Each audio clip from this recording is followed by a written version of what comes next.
Dito sa Japan, meron silang philosophy or practice na tinatawag nilang Shinrin-yoku. Shinrin literally means forest and yoku means bathing. Naniniwala sila na ang nature is a source of therapeutic energy. Marami itong benefits sa katawan, nakakapagpakalma ng nervous system, nakakapag-reduce ng heart rate at blood pressure. And of course, napakaganda nito para sa ating mental well-being. Dahil napapahinga at nare-relax yung isip natin at nakakatakas tayo sa ating hectic schedule sa araw-araw.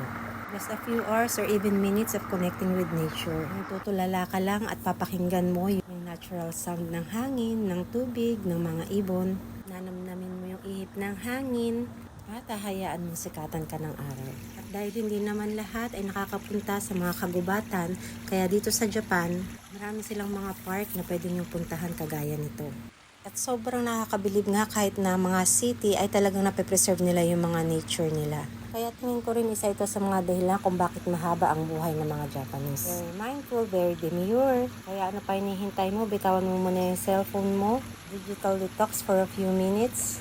Humanap ka na ng malapit na park. Let the stillness around you influence your state of mind and make you forget the constant motion of the city. And give yourself a moment of peace.